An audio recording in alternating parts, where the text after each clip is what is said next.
Hey everybody, welcome to Love and Relo, the voice of the relocation industry. I'm your host, Ben Cross, and I'm so blessed and honored to be with you at this special time for this special show on a Friday at 3 o'clock Eastern. We've got Isabel Schmitt here, president of Locks and Mill Moves. Hey Isabel. Hi. We've got Bill Lovejoy, president of Republic Moving and Storage. Hey Bill. Howdy. And we got this other guy here, Oded Carmi, president of DN Van Lines. Hey Oded. Hey Ben, how you doing? No, but all kidding aside, these are some of the most insightful people around the military moving program. And I got to tell you, there's a reason why we're talking about this. Some of the biggest news, or what I believe will be the biggest news so far this year, has broken. A memo from Secretary of Defense Pete Hegseth came out 2 days ago. Major changes, I think, are coming with the military moving program, the GHC, the new program. So we're going to talk about the impacts. We're going to kind of pontificate and prognosticate over what these things are going to mean. And I can't wait to hear from you out there in the comments. So get in the comments, hit that like button. Let us know who you are, where you are, and what your thoughts are right now around the GHC, around this memo, and the impact to the moving business. Guys, we're going to check in with our guests here real quick, and then we're going to get right into it, okay? Look at this, Janet Turner, looking forward to the discussion. Hey, Janet, good to see you. Stephanie Ortega. Isabel, love this. It's awesome. Rob Zeitz, hello from Cambridge, Mass. Thank you for covering this. You're welcome, Rob. This is a major domino. People out there might say, oh, I don't do military moving. Do you understand the military is the largest customer in the world, over 300,000 shipments per year the U.S. military does. When this domino falls or sways from side to side, the earth shakes in the moving and relocation industry. Samara Emanuel, wow, what a great lineup. I know, what a killer lineup here. And I got to give Oded a shout out for all the grief I give Oded. Oded's pulled this together today. So thank you, Oded. It's okay, you can take it, Oded. Tim Wicker, stacked lineup, looking forward to it. What's up, Tim? Neil Demond, excited to hear experts address this. Travis Washer, big news. Hit that like button, get in the comment. Emily Leonard, let's go. Smartest people in the room, plus Oded, interesting. Janet Turner, Neil, what's up? Yeah, let's get into it. So set the stage for us. Bill, I hear you're the guy to know. When these things happen and they start to materialize, I hear you're the one that's kind of like putting a lot of information out to everybody. So Bill, tell us what happened this week. Well, I believe it was Tuesday morning we heard the rumor that Andy Dawson had been dismissed. We confirmed that probably by 8:30, 9 o'clock PST. Tell everyone who doesn't know who Andy Dawson is real quick. Andy Dawson is I think he was deputy director of Transcom, the official title, I think. He was a guy that's been causing us grief for the last 2 years. How's that? That'll do. He took my money. He took my driver's money. Permission to speak freely, I guess. Granted. But he's a guy that did away with our fuel surcharge and made our basis point $3.50 instead of $2.50. So the fuel surcharge, you're saying, went from $2 to the basis. Basis. So in other words, the lower the base is, the more fuel surcharge you're going to gain. So when they moved us up $1, then we lost pretty much. Right now I believe it's at 1% for the fuel surcharge, where last year at this time it was about 10%, 11%. Zero. Or not zero, Bill. Before. It's zero today. So zero today. So for an average driver, at least my drivers, I did an analysis. I took my average of them, and it cost my driver $40,000 a year to his bottom line. I had conversations with Andy, and I told him, we can't do this to the driver. You don't understand. You're going to chase him away from the industry. He didn't seem to care. He said, put it in your rates. And of course, when it was time to file rates, he said, oh, gee, rate reasonableness, you can't put in your rates. Sorry. Yeah, wasn't the whole purpose of all these kind of changes that were being made to the household goods program to put more money at the curb and more money in the driver and service provider's pocket? That was the idea. Certainly didn't work that way for my drivers. Super interesting. Oded, and we'll get back to the play-by-play, but Oded, have you seen, the economics of this hit your business so far in the early days already of these changes? Yeah, absolutely. And just to recap, what we're talking about right now is a reduction in the rates that the current program, the tender program, is operating on under. And let me give the people who are watching a little bit of a context. So we have the global household goods contract, right? And that is the military's attempt to outsource the management of all military moving to one company. And that's a process that started 5 years ago. And then we have the tender of service, the Defense Personal Property Program, which is a current operating program. And so they've been struggling to try to convert one program to another. And most recently, what they've tried to do is essentially to lower the rates in the current program to match the rates in DP3. And that's really where we find ourselves today, with a program with really much lower rates. And I think, Ben, to reference back to your Pete Hegseth Secretary of Defense memo, for the first time, he admitted or stated that the money that was being the PPM, and Isabel's going to talk a lot about that, personally procured move, that is based on the amount that HomeSafe gets paid to move shipments. He said that that amount is 30% below market.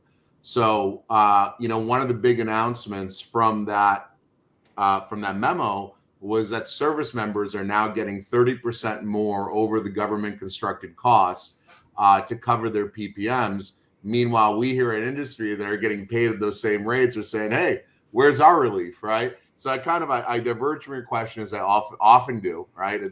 As you will tell everybody. But I'll throw it back at you, and I think that's a good lead-in for Isabel as well. Yeah, so we got Andy Dawson getting relieved of his duties on Tuesday. We got the memo coming out on Wednesday that Oded's alluding to. Then on Twitter on Thursday, Secretary of Defense Hegseth drops a video, which is super crazy to see, like a 2-camera, possibly AI edited video of him really speaking from the heart to the military members about, wanting to correct this thing and fix it all, which I'd never seen anything like it. It was unbelievable. And part of that, to your point, is increasing the amount of money. It sounded like for service providers, but definitely for personally procured moves. Isabel, can you tell us first what your company does and how this is impacting you? Sure, absolutely. First, thanks for having me.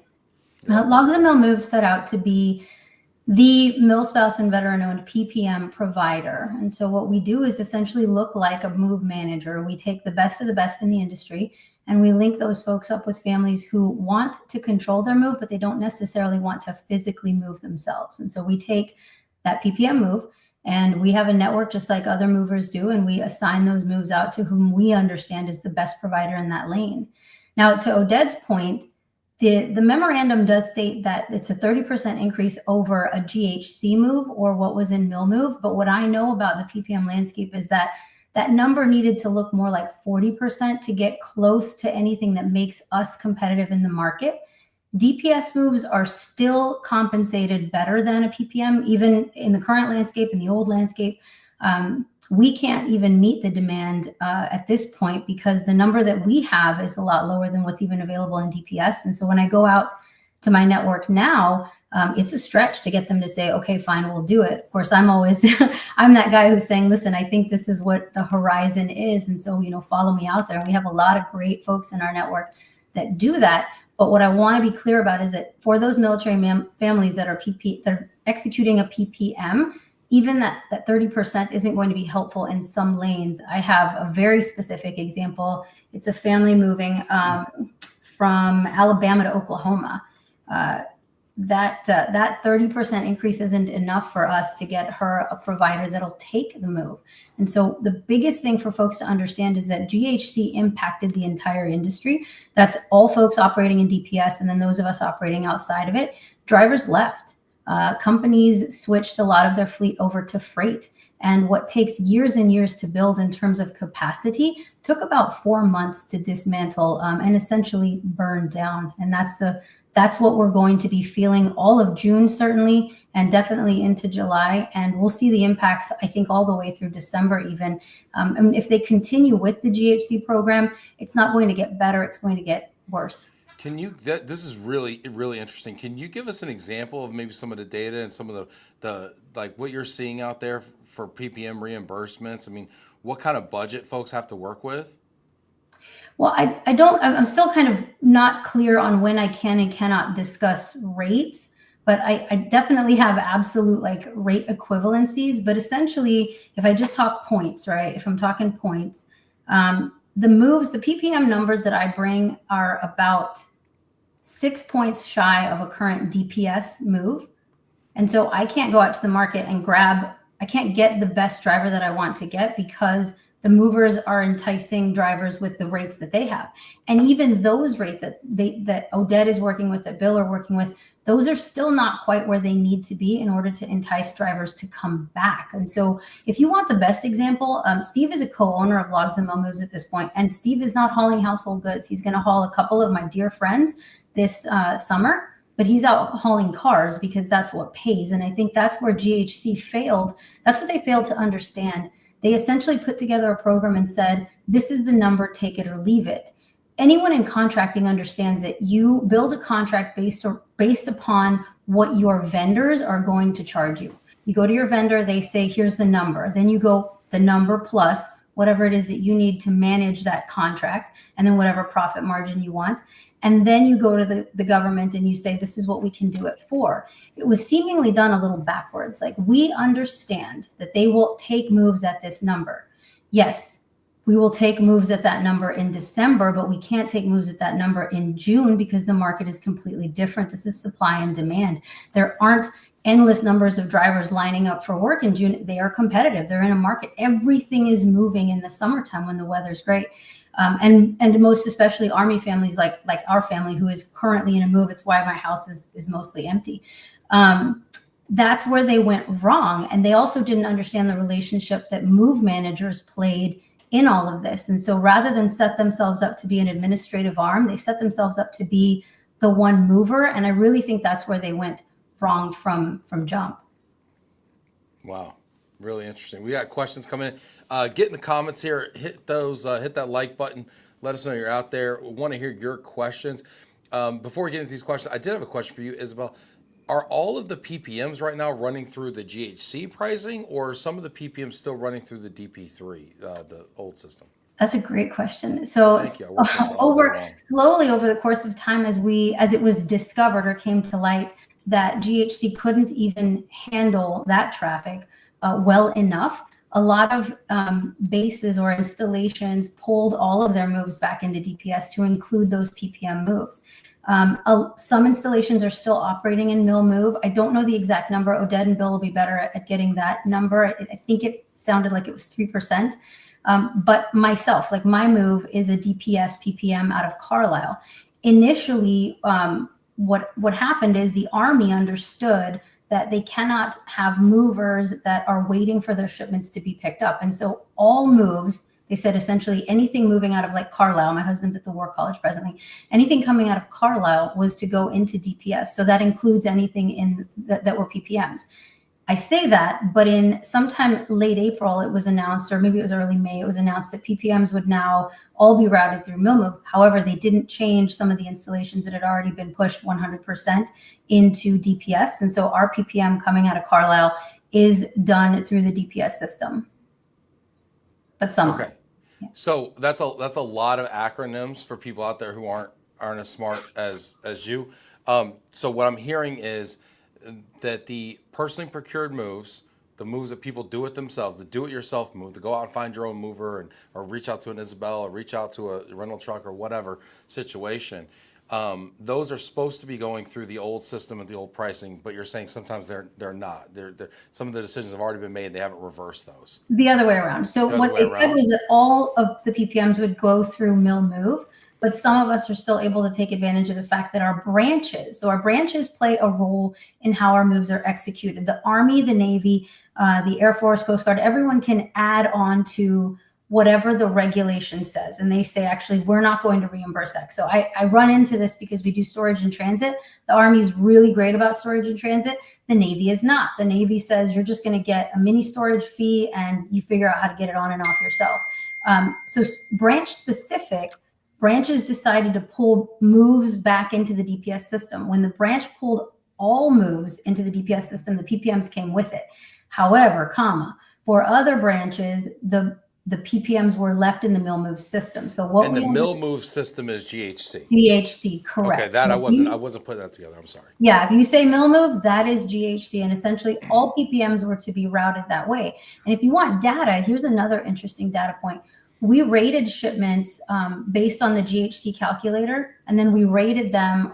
We looked at what the family was given as their entitlement, and there were sometimes upwards of $3,000. It was a $3,000 gap, right? And so when we looked at if families are to receive the government constructed cost, what is that $3,000 being used for? Now, of course, I'm in contracting as well. I understand an administrative fee, but the numbers were all over the place. I think at one point I heard that their admin fee was $500 off of each PPM. And I mean, if I was looking for a contract, right, I'd say, yeah, let me manage your PPMs. I'll take $500 off of each one. The family does all the work themselves. It's easy. I just shuffle papers.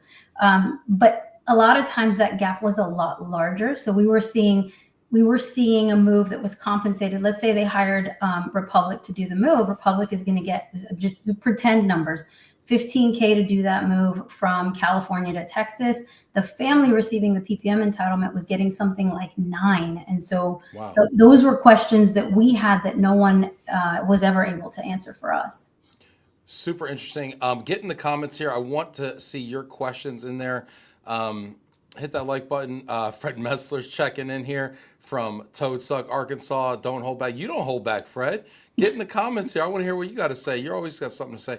We're going to go through these questions. I'm going to get to all your questions. We're going to take them in the order that they come. Tim Wicker says, how have the conflicting programs affected recruiting and preparation for the peak season? Hegseth's memorandum seems to be a step in the right direction, but peak season's already here. What do you all anticipate for service providers this peak season moving forward? Oded, I'm going to ask you that question. So in order to answer that question, I also need to explain to everybody what happened since Andy Dawson is gone, right? Because essentially what U.S. Transcom or DOD decided is that they were going to bring in a Major General Lance Curtis. This is the commander of the SDDC, Service Deployment and Distribution Command, which was actually the former home of DP3. Yeah, how ironic is that, right? Very ironic, but this is a 2-star. And the directorate or the J9 director of the personal property program is a 1-star position. So they like brought in a heavy hitter, right, to take care of the problem. And he's supposed to report weekly to the Office of the Secretary of Defense to let him know what he's doing to fix the problem, right? So we have an opportunity here now, right, to deal with exactly what Tim is dealing with, right? The memorandum is in the step in the right direction, but kind of what's going to happen here? Because in the memo, it does say that they can make changes to the tender of service program as it relates to compensation. Now, it is too late for providers to start building capacity, right? That's something that happens in April and March. The plane's already flying. You can't build it while it flies, right? But there is other capacity that can be attracted to the program. Bill, where's it gonna come from?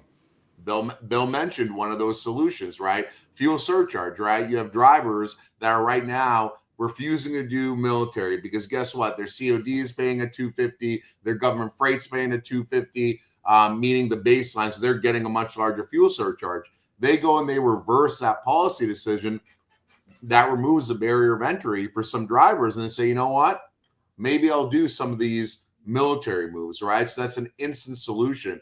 I have kind of a 4-point plan. That's one of them, Ben. If you'd like me, I can give you the other 3 suggestions. Oh, Oded's always politicking here. Oded's ready to run for office. He's got a 4-point plan platform to prosperity. Oded, go ahead. Give us 3, 2, 3, and 4. Plan, right? So remember, Major General Curtis, he's going to have to be giving updates to Secretary of Defense. The updates are not going to be status quo and next week's status quo, right? He's going to pull some levers. He's going to make some decisions.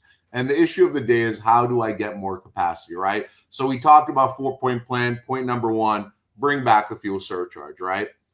Plan number 2, look, weekends is an area where you can add added capacity. Right now, there is a tariff item for overtime, but the rule is they are not going to approve overtime unless that is the only day the service member can move. So if the service member can move on a Friday or on a Thursday, they won't approve it, right? So what they should do for peak season is that they should approve overtime for weekends. Say, look, if the member can accept service and you want to do it, approve it. Now suddenly you're incentivizing people to work weekends. You're building new capacity, right?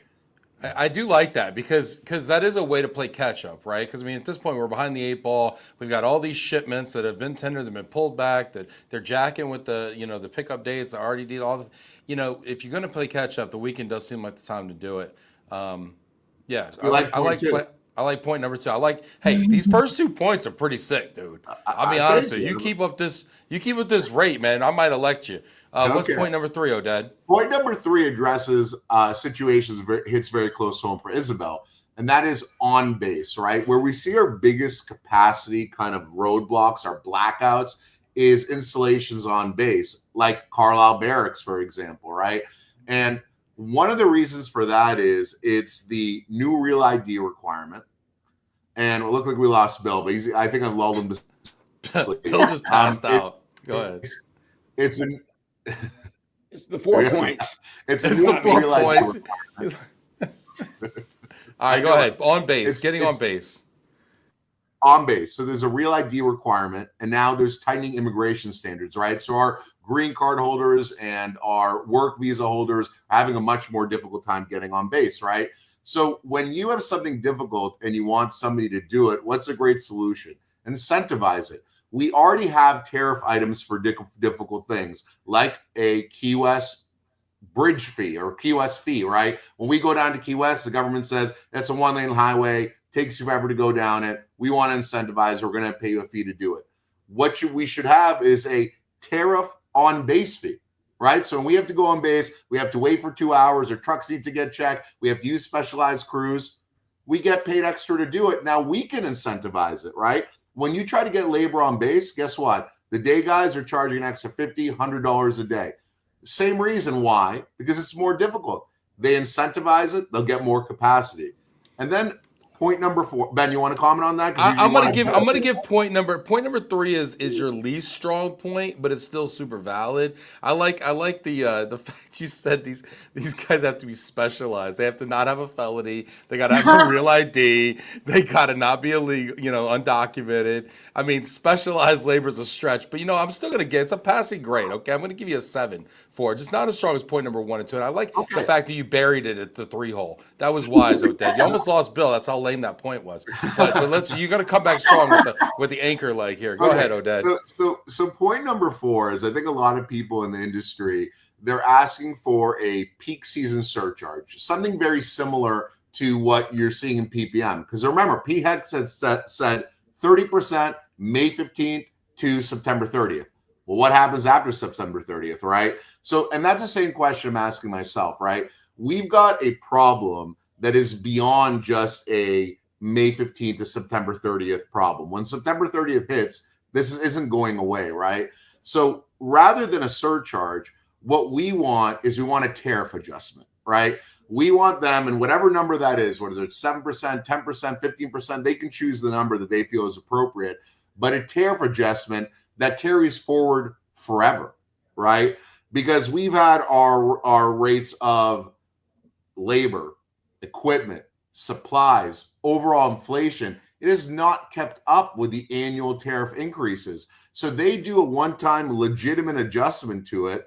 Then, now the tariff represents, even at the rates that we were forced to file, represents the compensation in a better way. And again, we'll track capacity, right? Drivers going to look at it and they're going to say, this business pays better.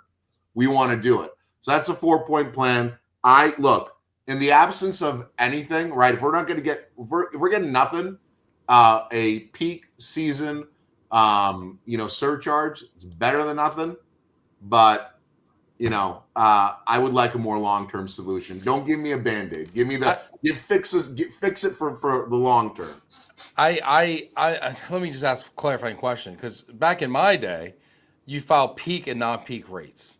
Are you saying there's no longer a peak and a non-peak rate? I mean, that was our opportunity to file separate rates. Every large client I know has peak and non-peak rates. No, we don't. But there are peak and non-peak rates. Ben, we don't file our rates anymore. The government tells us what they're willing to pay us, and we try to live within that. I mean, that's really the environment that we are in today. It's no longer when they tell you build it into your rates, but then they can also, when you try to file rates, they tell you this rate's too low. You're not filing your rates anymore. You're just letting the government, drive the train on that. I would love to get Bill or Isabel's opinion on that, because I think that is a really hot button issue. I have a few. What do you think, Bill? Well, let me tell you, the driver of the bus that's killed our rates is no longer at Transcom. Andy Dawson is no longer there, and he's the one that drove this into the ground. So I'm hoping that cooler heads will prevail. Also, I wanted to address something Stephen Meyer said. I've never done the GHC business. Just never could find a way to do it. So for what it's worth. Okay. There you go, Stephen. Asked and answered. We've got people alohaing. Anthony says, I never did a PPM, but we got 3 last week from Hawaii to the mainland. Holy smokes. Yep, I'm executing one next week. We've done her non-temp storage, and then we'll send her main shipment next week. Get in the comments. I want your questions. John Sweeney says, what is the ATA MSC stance on Pete Hegseth's video? In my opinion, he is getting skewed information from a corrupt U.S. Transcom. What are we doing to get the pertinent information to him and others from the moving company's view? Well, I can speak for myself. Yeah, Bill's an immediate past chair. He can speak for ATA. Give it to him. Well, we've written a letter at MSC. We've written a letter. I know IMS has done the same thing, basically stating that we want to support and explaining who MSC is, and that we want to support the military's endeavors to provide better moving services. I personally sent a letter today stating that I would like to be on the task force, whatever task force that is, because we need real movers on there. So hopefully they'll heed my request. Yeah, do we know about this task force? This was in Pete Hegseth's video that they're building a task force, and it's in the memo, and he even admits in the video at one point, he's like, task force, we know that kind of sounds like BS, but we're gonna do it, dang it, or something, right? And it was kind of this kind of funny little moment. Task force sometimes do sound like BS, but I feel like as industry, if we don't get involved at the onset, and I'm going to be critical of industry just for a second, when we heard GHC was coming down the pike, 2018-ish, 27, whatever it was, there was rumblings for a while, and we dismissed it and we blew it off like it's not a big deal, it's not really happening, it'll never happen, it wouldn't work, it can't work. I mean, we were right, it can't work, but it did definitely happen. And so I feel like we got to be more a party of these conversations at the onset, and we can't just, act like it's not a big deal. So I applaud people that are getting involved here, but I mean, who from us is going to be in the room during these conversations? I got an update for you on that if you want. Yeah, I mean, please. they talked about it quite a bit at yesterday's peak season call. For those of you who don't know, the industry has a call with U.S. Transcom personal property every Thursday. It's every week during peak season, then it's at a lesser lesser proximity during non-peak. But essentially, they said that they were literally in the midst of building it. Scott Matthews, who is now he was the number 2 to Andy Dawson. Now he's kind of filling in the gap. He essentially said that he's received a lot of requests from industry. They're not sure if industry will be included or not. They're considering it, right? And then both IM and ATMSC has sent letters to the Major General, to Scott Matthews, requesting inclusion. I mean, you look at the memo, it says that the task force is designed to figure out how to deliver the highest quality moving services to the members. And if you're not going to include the very people that are providing those services, I don't think you have a very complete task force. But other people that should be included are the spousal groups. It should be, officer and enlisted member groups. I mean, the members have a voice here. They're like the pawns in this entire scheme, and they're never consulted. Like, nobody ever asks them, like, how is this going, right? Like, well, here's the problem. Here's the problem with that. I'm going to say something about that, and Isabel, you tell me where to shove it, okay? But here's the problem.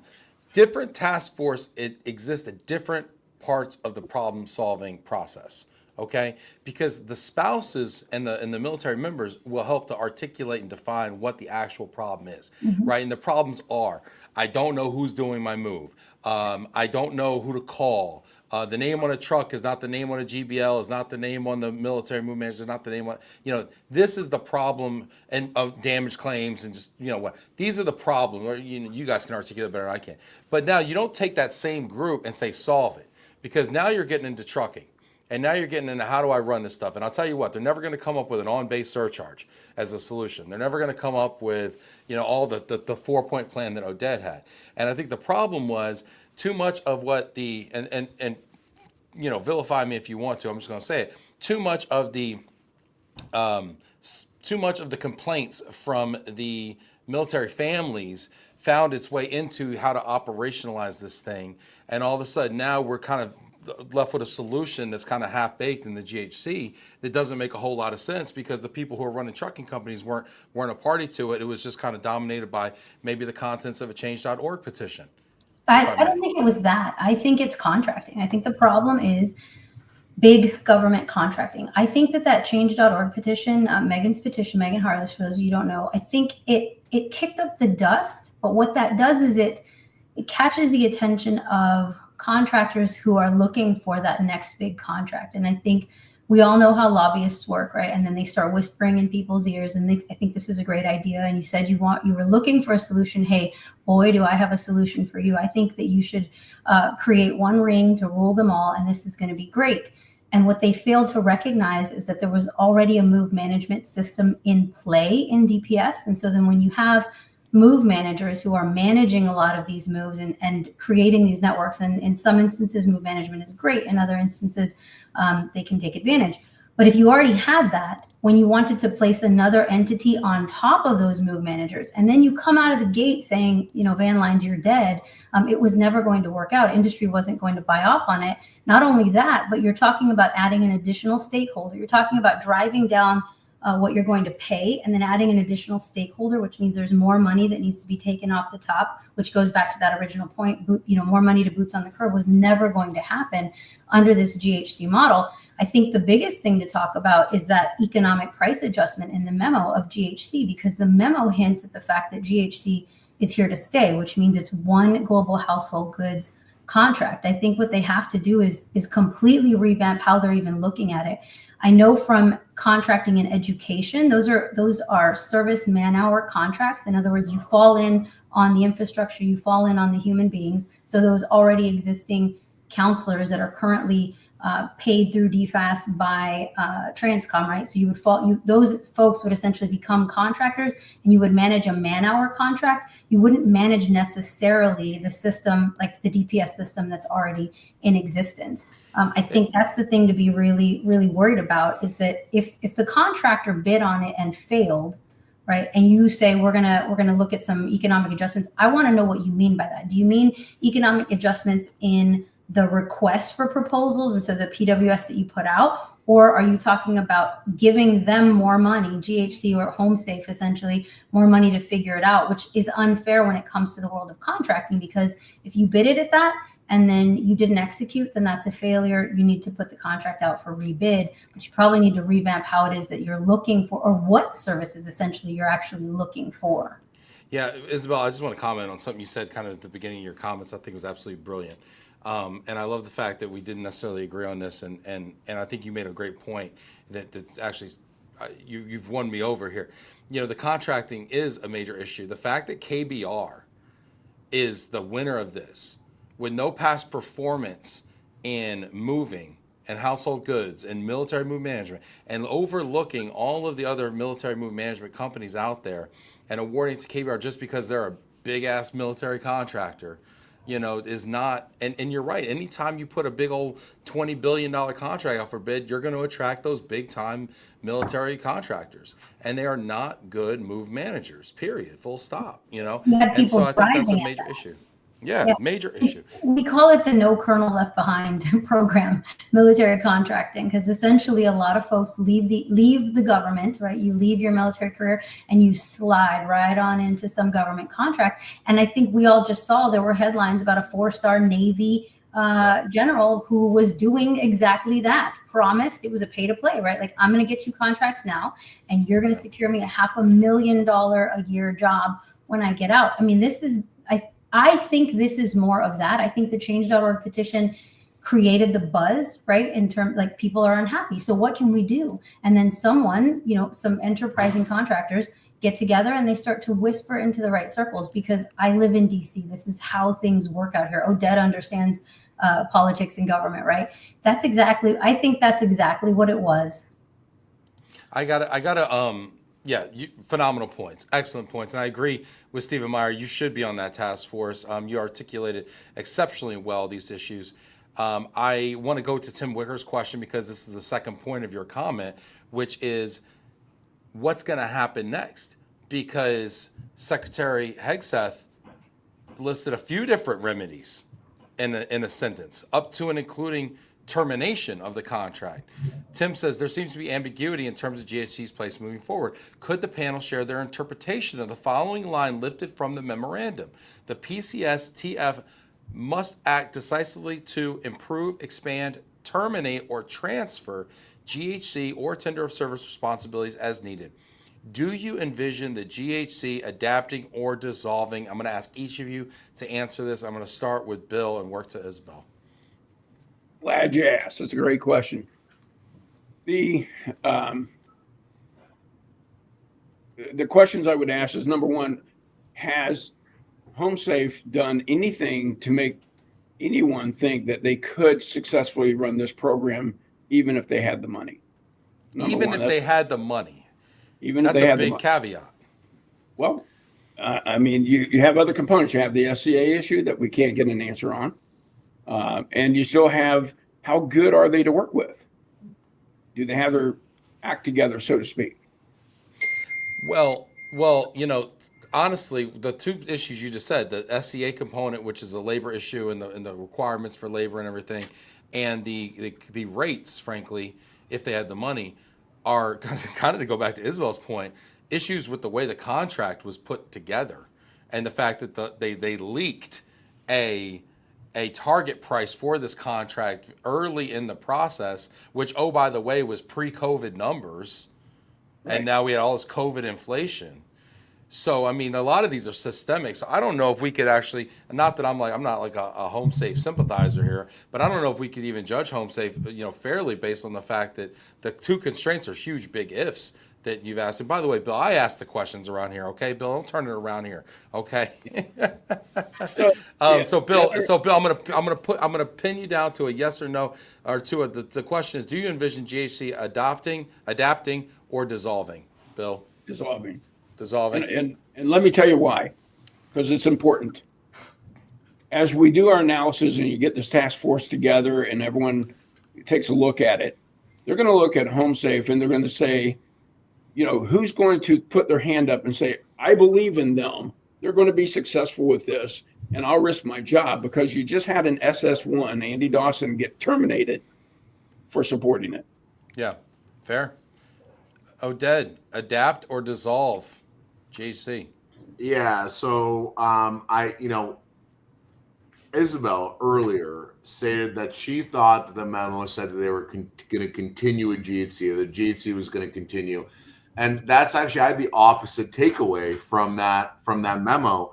GHC has been institutionally protected from day one, meaning everything we were getting from the government was GHC is here, GHC is the future, GHC isn't going anywhere. Like, it's been 100% full support from day one, right? This memo was the first time we ever heard the government say that termination was a possibility, right? And that is a huge deal, right? Because now the GHC is no longer institutionally protected. And, in HomeSafe's response, to the memo, they basically, honed in on that economic pricing adjustment and said, oh, yeah, absolutely. We're looking forward to getting more money, right?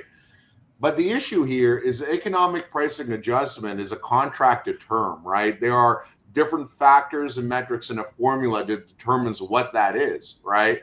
And so they've got to apply it in the way it is in the contract. Once they veer for that and they essentially give them extra money, then the other bidders have a very valid complaint in saying, look, this contract, one of its main factors was pricing.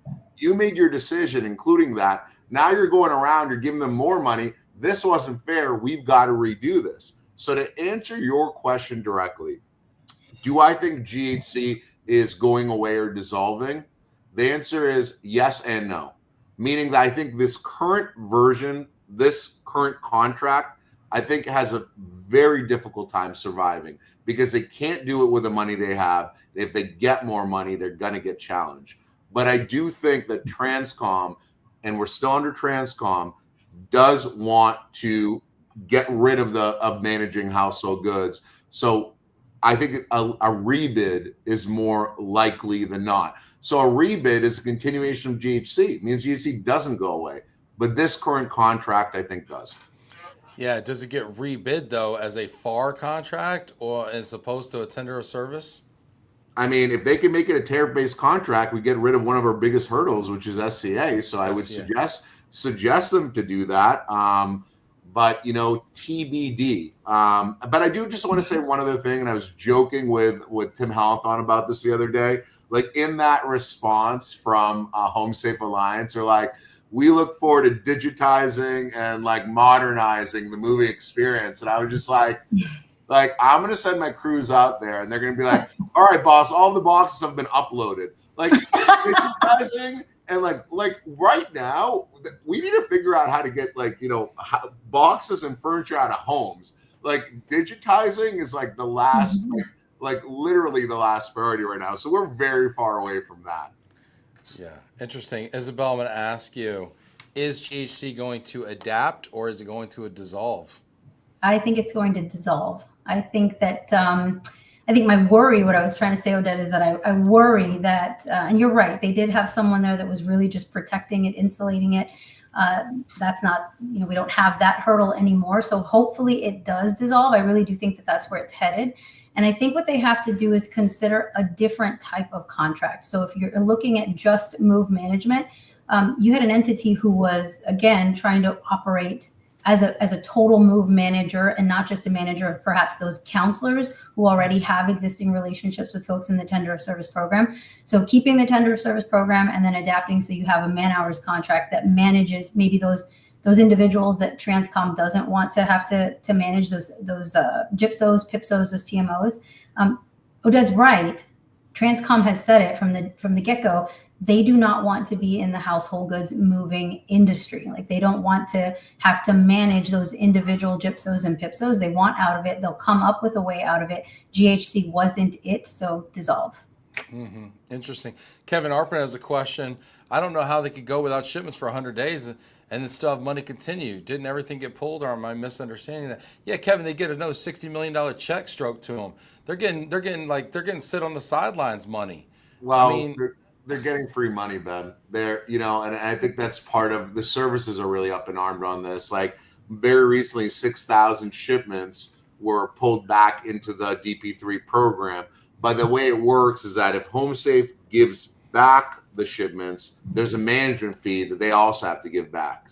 But if Transcom pulls the shipment back, they get to keep those management fees. So because US Transcom pulled those shipments back, they get to basically keep, they get to keep a VIG, right, on 6,000 shipments that they didn't even do anything for. And then there's the PPMs, right? They're continuing to process PPMs.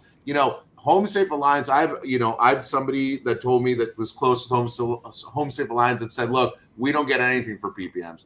I have a hard time believing that. I think that they definitely do, right? So they're continuing to process PPMs. The way that I call it, it's backdoor funding. They can't really fund them like directly because the lawsuits are going to eat them up. So they're backdoor funding them. Now that was under the regime of Andy Dawson.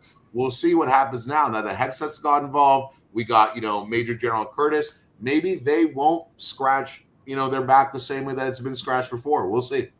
I just want to add that free isn't necessarily free. We're a service member family and we pay income tax just like everyone else.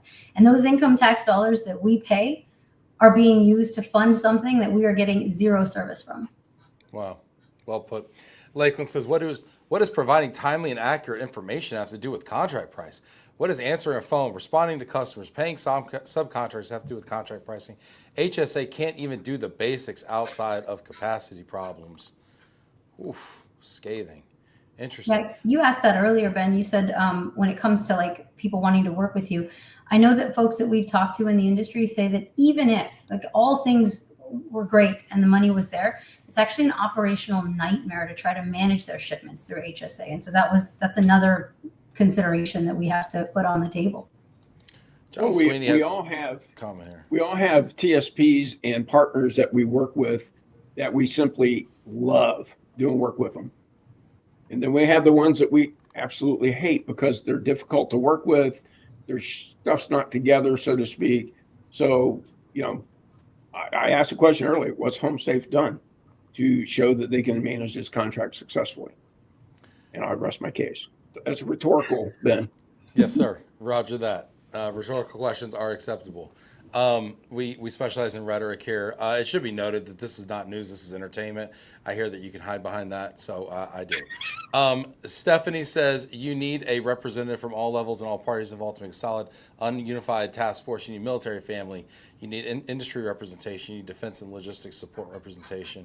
Yeah, Stephanie, makes a lot of sense. John Sweeney said, get rid of GHC, get rid of the old version of move management companies and solve the problem like this. One, reasonable rate, 48, 50% all year long.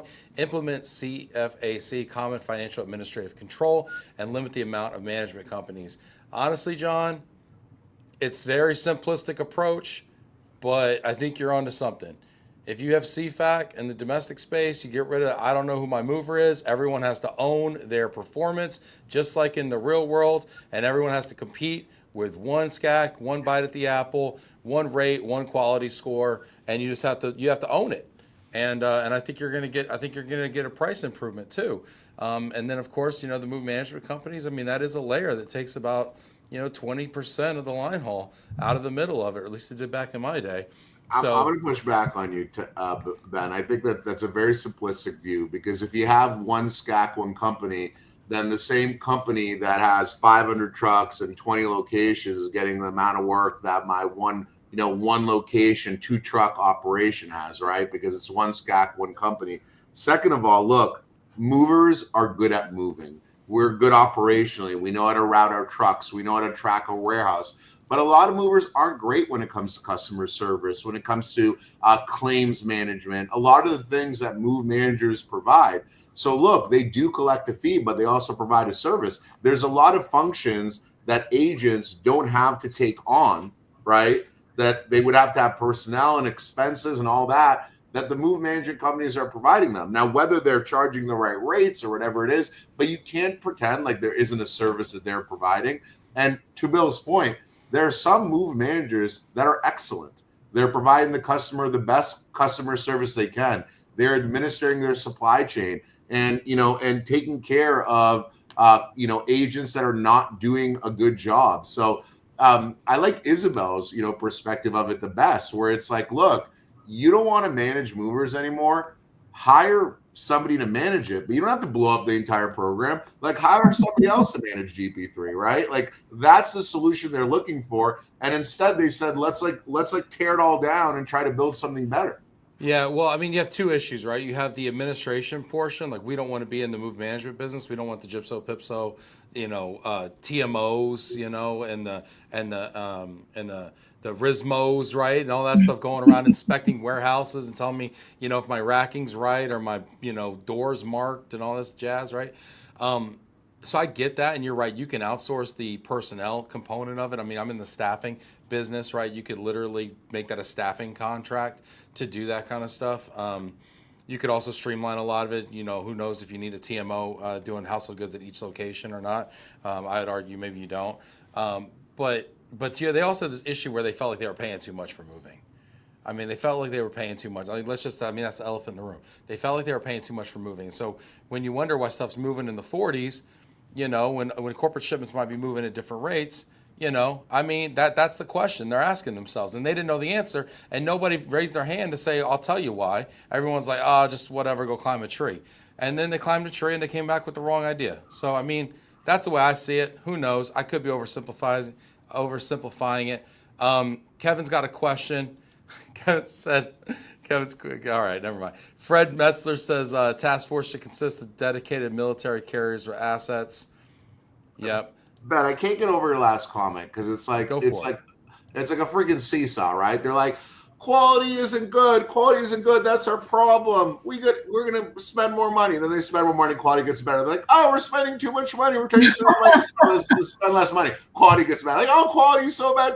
It's like this constant seesaw. It's like we're either paying too much or quality is bad. And it's like they've never seen the connection between the two. And honestly, I think the military service member, when we're spending, $300 million on a jet, I think we could afford to spend a little bit on money on taking care of our service members. So the issue of we're paying too much is a way better problem to have than quality is awful and the service member have an awful experience. That's just my sole opinion on it. Right. I think the ugly thing that maybe no one wants to talk about, I do PPMs. So I've never existed in the tender service program. I've never had work that was given to me off the giving tree. We literally have to market for our jobs. We have to sing for our supper. We have to work really hard to make sure that we get the lifetime value of that customer. One of the ugly things that no one wants to talk about is the fact that some move management companies were filing rates that were really low. One of these move management companies related to HSA, right? Still booking work in the low 40s and the 30s. And so you look at that and you go, well, I don't understand how you can say that the rest of you are going to do it for that rate, but then you're charging this rate. But then we know that when you push it to us as providers, I say us, I'm not in DPS, but when you push it to a DPS provider, that you knocked 20 to 30 points off of that move before you pushed it to a DPS provider. There hasn't been sort of a look at that to determine what that number actually is. And that's that big ugly in the room, is that, some of those move management companies were taking those, that big chunk of points before they pushed it down to the agent, and then the agent is left with X. The agent was making it work. They can make it work at a 25, but it's that 25 to 45 that's going to the move management company that I think is where we sort of get lost in the sauce, and nobody wants to talk about that. Excellent point, Isabel. Bill, you got a question or comment? Yeah, just to Isabel's point, that's a great point, and that was happening, and that's what's happened.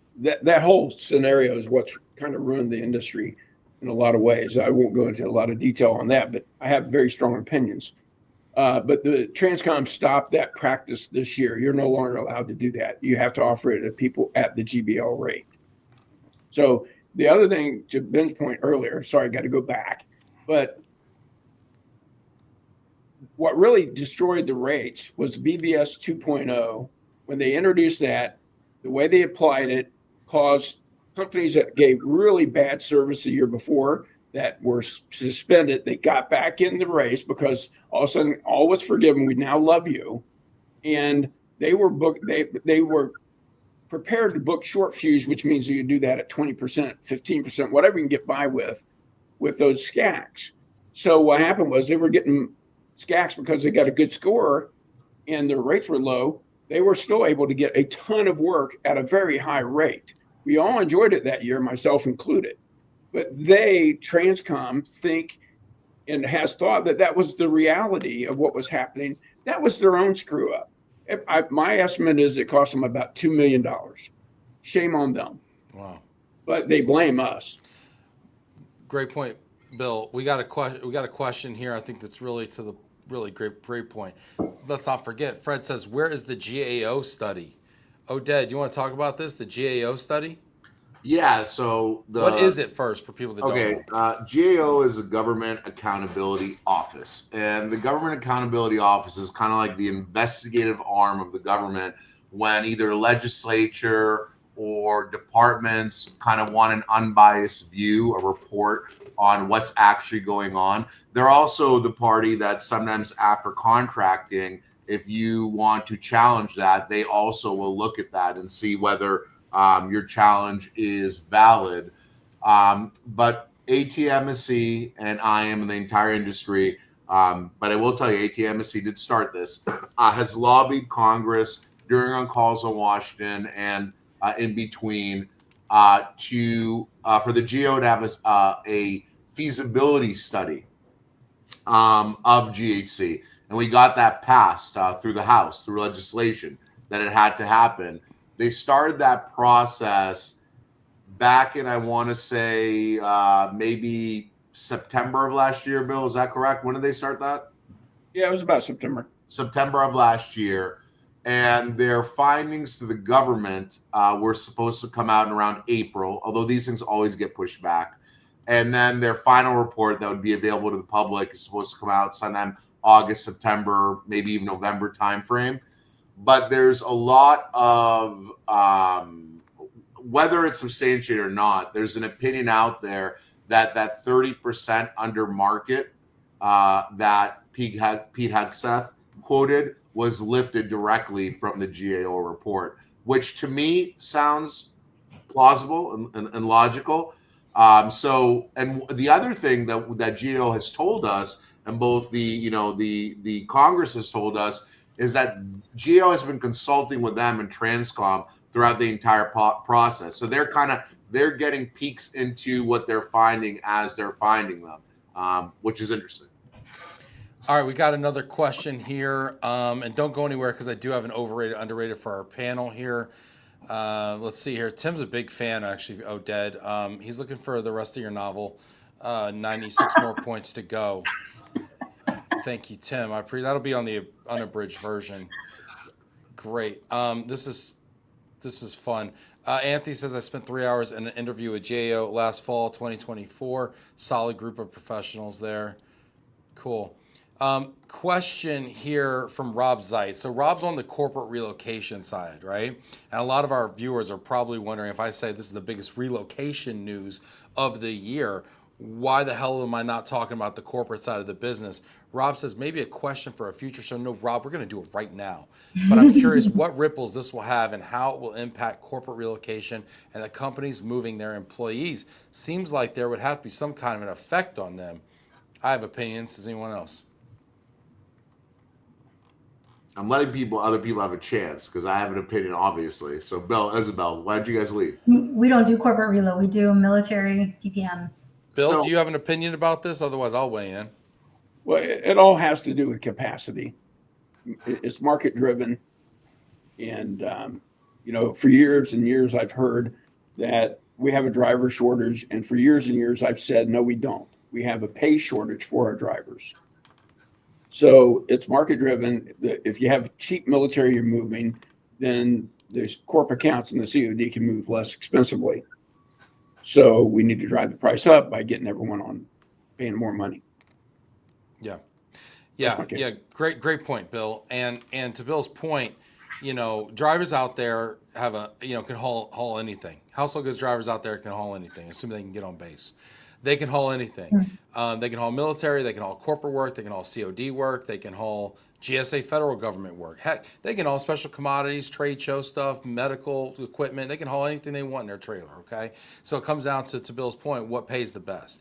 And for a while now, military had actually paid pretty good for the last few years. Military had really paid pretty good. And then, then Andy Dawson and the folks, and I know Andy's a fan of the show, so shout out, hey, Andy, if you're watching. But it came in and just cut a lot of the revenue, a lot of things out, put up a lot of roadblocks, and all of a sudden people, either left the industry or went to go do other things. Well, now, boom, all this all this work is getting pushed back into the DP3 program, which kind of came out of nowhere. I mean, I think the industry was largely resigned this year to kind of just be without a military peak season in a lot of ways. And now I'm calling these agents and they're like, Ben, work is coming in. I'm up to my eyeballs here. I'm drowning. Money's flying out the door because I'm paying people like last second rates to get stuff moved. And I'm sending people all over the world. I've lost drivers. I've lost labor. I haven't invested in trucks. I didn't think I was going to need them this year. I was tightening the belt and I was just going to weather the storm. And now I'm drowning. And I don't know what to do. And that's the same, and some of that is the same capacity. Not all of it, right? Not all of it, but some of it's the same capacity within these large van lines, especially, you know, the Atlas system, the Unigroup system, the North American Allied system, right? I mean, they rely on some of the same capacity to move their corporate transferees. And right now, and I'm not sure about this, I can't comment, but you know, military might be paying better right now than the corporate. And so now there's a rush to allocate capacity to where the money is. So fortunately, on the corporate relocation side for operators out there, the corporate relocation volumes have not been crazy big right now. Everyone move volumes are kind of suppressed right now due to interest rates and the housing market and general uncertainty being so extraordinarily high right now with the economy and things like that. But if this peak season starts to ramp up in the corporate side, in the COD side, right? June, July starts coming around. Maybe we get some interest rate cuts. Maybe some things start to happen that kind of loosen up housing capacity. And all of a sudden, there's going to be people really vying for all that truck capacity. It's going to be really hard to get a transferee on a shipment. Those corporate folks, they like to wait till the last minute to let you know that someone's actually moving, right? Give you 2 weeks notice. Good thing about the military is you get a lot of notice or you get a lot of money. You know, but in the corporate side, you know, the rates are fixed. So Rob, I think you're gonna have a lot of heart. You know, I'm basically taking an Oded approach to Bill's answer here, and you're gonna have a hard time getting a truck, and it's gonna get more expensive. Is the net for you? Fred, there we go. Yep. If they're giving 5,000, 7,000 moves, they get millions a month. Hey, question: how many moves are being kind of pushed back right now? I mean, what are you seeing? You know, as far as moves getting pushed back into the DP3 system, and what are these pickup times and requirements? I mean, is everything past due? I mean, what are y'all seeing right now, operationally? Well, in San Diego, I've talked to the base quite a bit, and they're all caught up. The moves they got dumped back, they've got those all given out, and it's business as usual. They are not booking a lot into HomeSafe's world, but there is some residual, and a few other orders, I think, that are getting that way. Well, now they got them off their desk, but how are the movers handling them? Well, I got 716 orders in 2 days. So how I'm handling it is very, very poorly because we have to survey those. We have to, and some of those were, you know, they're happening this week. I mean, and of course they were late getting everything out. So it's been a challenge. I talked to my people the other day, and we don't have survey results in our system for shipments that are happening next week. We never have those operational problems. We just physically can't do it. So, you know, it's been a real challenge. Ben, it's two things. First of all, there's what is known as the drop of the TDL, right? Everything acronyms. Transportation Distribution List, right? So when Transcom drops this TDL, it's the first time that peak season shipments can begin to be routed, right? We can begin getting our shipments that we have to survey and get ready for. Well, in their infinite wisdom, US Transcom pushed that back 2 weeks further than last year, and about a month and a half to a month of what it is usually, because it's already pushed right last year. So we have, like, by the way, the TDL dropped on April 21st. Shipments didn't start getting routed until April 24th. So we have no lead time.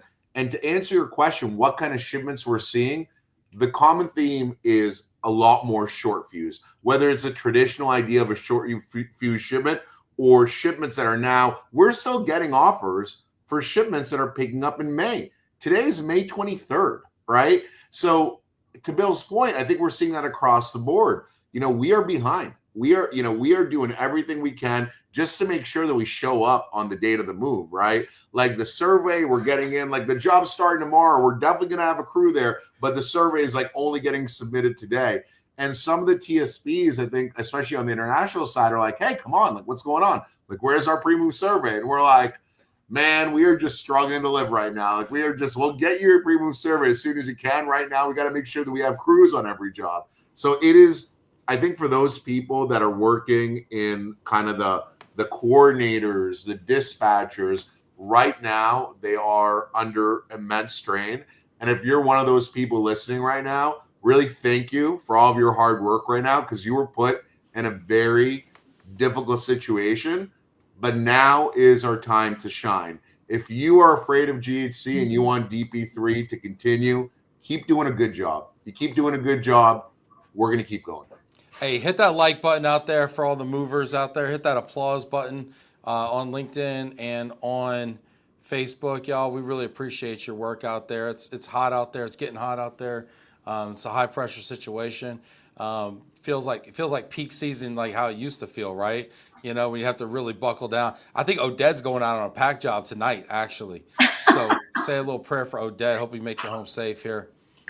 I've got a question. So that capacity that HomeSafe does have, that 3% to 5%, whatever it is, are they using legacy? Well, not legacy, sorry. Are they using DPS movers, or are they using this new capacity that they promised? I don't know. I know most movers that I do know stopped doing work for them on May 15th when, you know, our peak season started. But I wouldn't want to tell you what I don't know. I still think they're containerizing what they are shipping and sending it via truck and not a conventional van line driver. And we all know that's not the best service in the world. Yeah, as soon as that memo came out, I heard from my friends who are in the freight world, and they immediately got phone calls from, you know, the large military move management companies, the large van lines, and it was like, hey, are y'all ready? Because we're going to start sending orders over, because everyone knew that the agent capacity just wasn't there. It just wasn't built up. To Isabel's point very early on, you know, folks have just gone and done other things. Steve's out there shipping cars. Yeah. Man, if that ain't washing grapes, I don't know what is. Steve, what you doing out there shipping cars, man? Come on, buddy, come on back. We need you, man. Oded can't pack this house up by himself, man. All right, he needs three men in Foxborough. Okay, you know, come on, y'all seen the post. Anyway, let's we got a lot of really cool questions and comments in here. Get in here. The conversation will continue. Anthony's got 5 shipments in the last 15 minutes. Anthony, that's what happens when you watch Love and Reload. Good things happen, okay, Anthony? Keep watching the show through December, okay? It'll be good for you. Fred's encouraging people to stay home with their families and enjoy the holiday together. That's really nice of you, Fred. You're such a sentimentalist, Fred. Let's have some fun here, y'all. You want to play a game with me? I know we're a little over time, but, you know, give Hey, people Ben. what they want. Ben, I have to bug off. I have a hard break. Sorry. Jeez, Bill. No, I would probably, but trust me, I would have won the game. You don't You know screen that. these guys first, Sammy? I'm going to give, you know what? Producer Sammy over here, she's got to start screening these guests because they just come on. Just what, he didn't get enough blue M&Ms or something in his green room? Oh, my goodness. All right, you know what, Bill? You do what you got to do. No, I know it you got was to a get lot out there of and pack a house, Bill. Bye, I Bill. want to thank everyone for being on the call and appreciate the invite. Enjoyed it. Speaking my mind. Thanks, Bill. Keep Thanks, on everyone. trucking, buddy. Bye, Bill. All right. Let's We're have a some fun. tripod, man. We're a tripod now. Let's do this. Can I show off my $22.78 with my $202 for my 17,000 pounds? You got $202. They paid you for 17,000 pounds. I think it's not a typo. It's just, yeah, I stayed in DC. My husband went up to Carlisle. We have what's called a BAH waiver. So the family gets to remain in DC while he goes up to school. But we just thought it was hilarious that, like, even me, right? Like I'm doing this, I do the PPMs, we go up there, and then this happens, right? So like there are problems beyond what we think there are. And, you know, it's a constant. Let's have some fun before Isabel has to pay for her own move. Okay, get in the comments here. Let us know what you think. We're gonna play overrated, underrated. Isabel, Oded, do you know how to play the game? No. No clue. Great. Nobody ever watches this far. All right. I'm going to give you a topic. You're going to tell me if it is either overrated or underrated. Do you got that? Yes. Cool. And I will tell you if you are correct. Okay. We are going to keep score, and I'm the judge, jury, and executioner, okay? Okay. This is not a democracy. All right, here we go. I'm going to keep score here. Oded and Isabel. And then everybody out there, let me know who you think is winning, okay? If you think somebody's right or wrong or whatever, okay? You ready, Sammy? First one up. Overrated, underrated. PPMs. Underrated. Ooh, I'll go underrated. I'll go underrated. Oh, really, Oded? Oh, Yeah, really? we have to do a good job. If I don't do a good job, the customer never comes back. Everyone else gets it off the giving tree. The work You is know what? I'm Giving switching. I know you're going to give this to Isabel. I'll go overrated because you don't have any everybody PPMs. You don't have any business anymore. everybody PPM. Oh my gosh, this is great. So without the PMs, you wouldn't have the PPMs, huh, Oded? Exactly. You know what, Isabel, you don't know this about me, but I came in this business on the PPM train, okay? And when I came in this business on the PPM train, worked for Pods and worked for Pack Rat, people hated me, okay? They laughed me out of the room. Some of my best, dearest friends in this business, I won't mention their names, Charles White was one of them. They laughed. Colonel Oliver. Remember when this was a general's job? This was a colonel's job, Oded? Okay, Lieutenant Colonel Oliver. He laughed me out of the room and said, "I can't teach you how to cut grass, son." Okay, I just wanted to get in the program and be a PM. I didn't want to be a PPM anymore. And they laughed at me. And I'm so happy to see really smart and bright people like you making a business out of PPMs, because you're kind of the grease that makes the wheel turn, okay? Because these PMs, they can't handle all the shipments, okay? And the PPMs are a great choice and a great option. So you know what, Isabel, I'm going to give you a point for that one. PPMs are underrated. Call me. I'll do your PPM. I'll give it to Oded, and then I'll make sure he does a great job. Well, I got a dirty little secret. Oded does my moves anyway. So I got. Oded's great. I love the DN team. They're fantastic. Yeah, he's awesome. George is saying, but I loved you, Ben. Yeah. Okay, one person liked me. 1,300 other people at IM hated me. All right, next one up. Overrated, underrated. Pete Hegseth. I'm not answering that. My husband's on a list. I will. Nope. He is underrated. 10,000. This is your chance to pick up a point, Oded. No, you know what? I'll give him underrated. I think he gets a lot of criticism just because he's in the Trump cabinet. I'll give him underrated. Just cause he leaked national security secrets on 2 different occasions. No, Michael Waltz did that. He already got fired for that. Oh my gosh.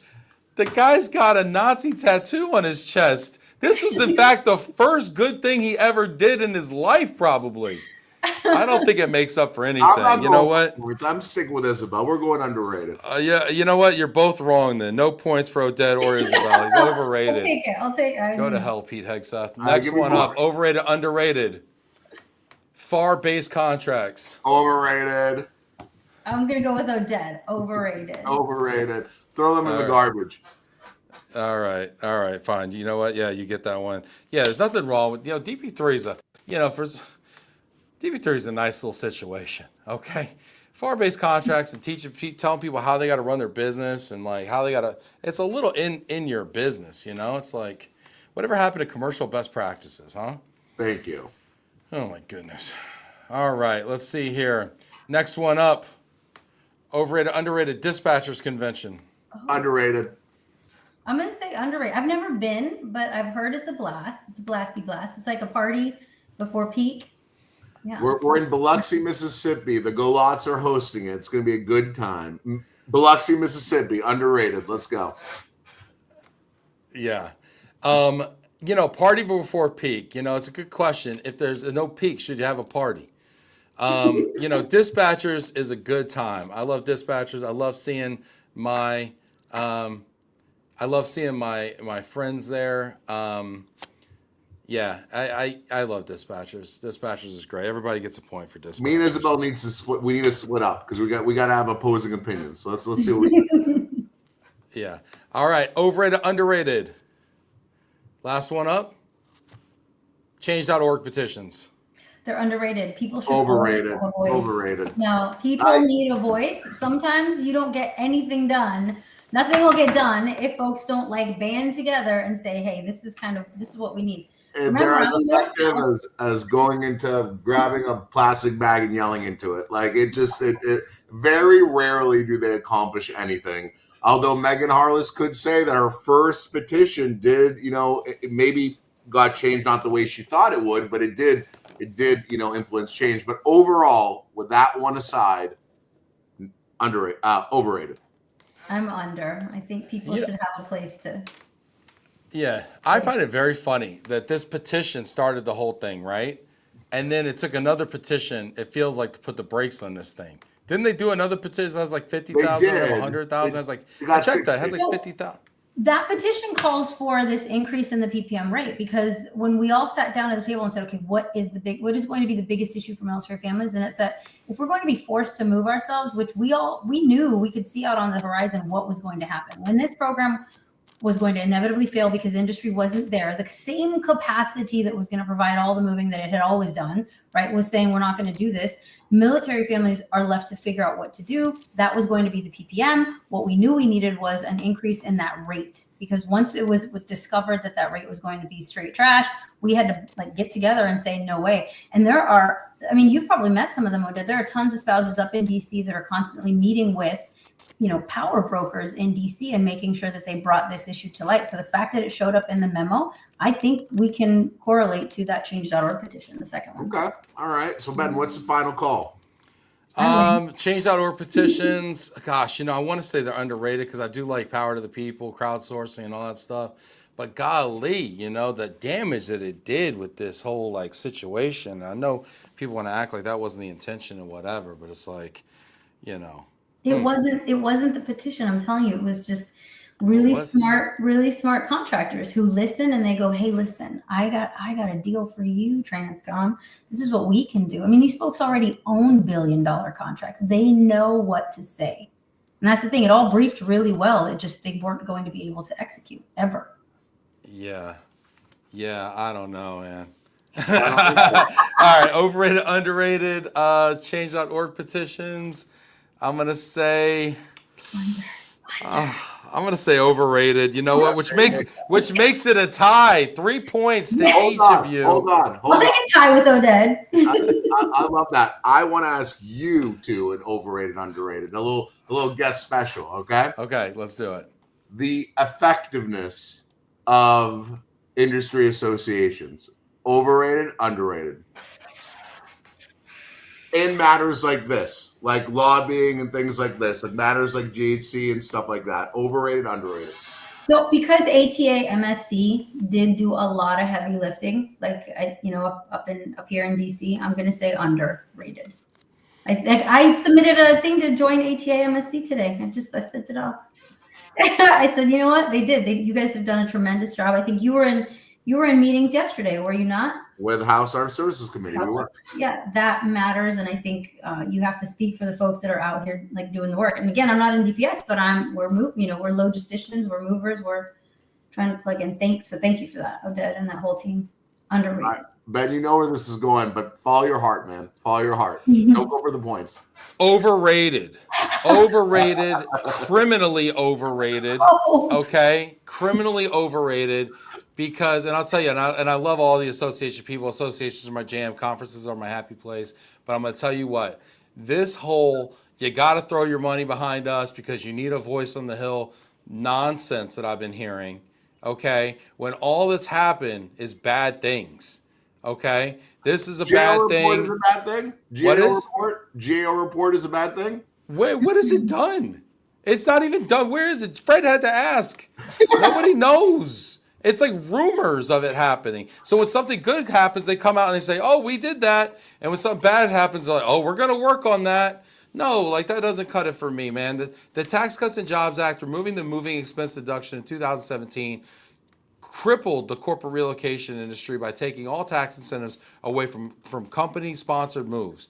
This GHC thing could have been thwarted, could have been fixed, it could have been stopped, it could have been directed, it could have been informed better.